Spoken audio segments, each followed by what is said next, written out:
আসন্ন জাতীয় সংসদ নির্বাচনে আসন সমঝোতা নিয়ে নানা জটিলতার পর শেষ মুহূর্তে বড় চমক দেখালো জামায়াত ইসলামী।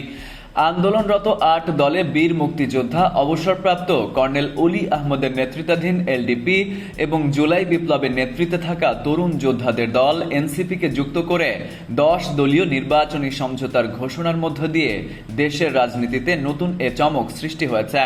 এছাড়া আর এক অবসরপ্রাপ্ত কর্নেল আব্দুল হককে ঢাকা-২ আসনের প্রার্থী ঘোষণা করেছে জামায়াত। এটিও সংশ্লিষ্ট মহলে বেশ আলোচিত হচ্ছে। রোববার জাতীয় প্রেস ক্লাবে আন্দোলনরত ৮ দল আয়োজিত জরুরি সংবাদ সম্মেলনে জামায়াতের আমির ডাক্তার শফিকুর রহমান নির্বাচনী রাজনীতির নতুন এ মেরুকরণের ঘোষণা দেন। জামায়াত আমির বলেন, এটা আমাদের একটা মজবুত নির্বাচনী সমঝোতা, এটা জোটের চেয়েও মজবুত।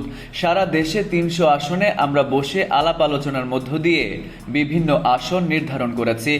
আসন সমঝোতা প্রায় সম্পন্ন হয়েছে, বাকিটা নমিনেশন জমার পরপরই সুন্দরভাবে সমাধান করা হবে।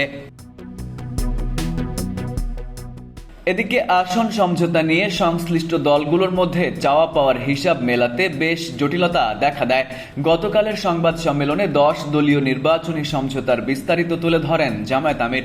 তিনি বলেন, জাতির একটি গুরুত্বপূর্ণ মুহূর্তে জাতীয় জীবনের একটি কঠিন বাঁকে বাংলাদেশ যখন এসে দাঁড়িয়েছে, সে সময় প্রিয় বাংলাদেশকে এগিয়ে নিয়ে যাওয়ার জন্য একটি শোষণ বৈষম্যহীন দুর্নীতিমুক্ত মানবিক বাংলাদেশ গড়ার জন্য ন্যায় ও ইনসাফের ভিত্তির উপর সমাজকে দাঁড় করানোর জন্য অঙ্গীকার নিয়ে আমরা ৮টি দল এতদিন কাজ করে আসছিলাম।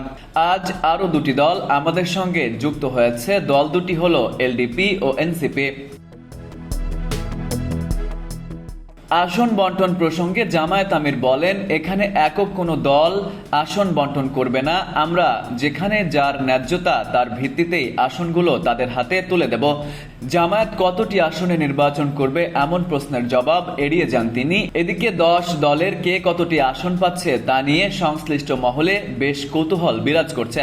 বিষয়টি এখনো চূড়ান্ত না হলেও জামায়াত অন্তত ১৯০টিতে এবং অন্য ৯টি দল ১১০টিতে একক প্রার্থী দিতে পারে বলে আভাস পাওয়া গেছে।